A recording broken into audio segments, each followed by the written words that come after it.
In Nigeria, a brutal attack by the terror group Boko Haram late last week claimed the lives of hundreds of civilians, as many as 2,000, in fact, according to some reports, including from Amnesty International. Those reports not confirmed independently by NBC News. What is Nigeria and the rest of the world doing to stop them? Alexis Okeowo joins me now via Skype from Lagos, Nigeria. She's a journalist and contributing writer for The New Yorker. Alexis, thank you very much for being with us.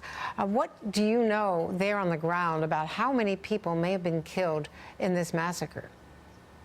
Well, from what I've heard, talking to people in the Northeast who have talked to survivors and refugees, people who escaped and survived the massacre, I'm getting the report of hundreds of people have died.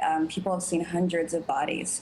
Not up to 1,000 or 2,000, but that doesn't mean that more people weren't killed. The problem with these massacres in the Northeast is that it's really hard to get official numbers, and it's hard because it's such a crisis zone to figure out how many people were killed. And so many people may have escaped across the border into Chad and may have been, killed there or injured there as well. There's also reports, horrific reports, that in at least one attack, a bomb was worn by a 10-year-old girl, that some of these children who have been captured have been suited with bombs and turning them into suicide bombers. Do we know anything about the accuracy of those reports? Yeah, I mean, we know that it probably is pretty accurate, only because last month there was a 13-year-old girl who told reporters in the northern Nigerian city of Kano that her father, who she said was a member of Boko Haram, had enlisted her to be a suicide bomber, but she refused. During that period, though, 2 other young people were used by Boko Haram as bombers. And in fact, over the weekend, 2 other young women were also used by Boko Haram as bombers. So, I mean, this seems to be a new tactic by Boko Haram, along with them using female bombers, a new and disturbing trend.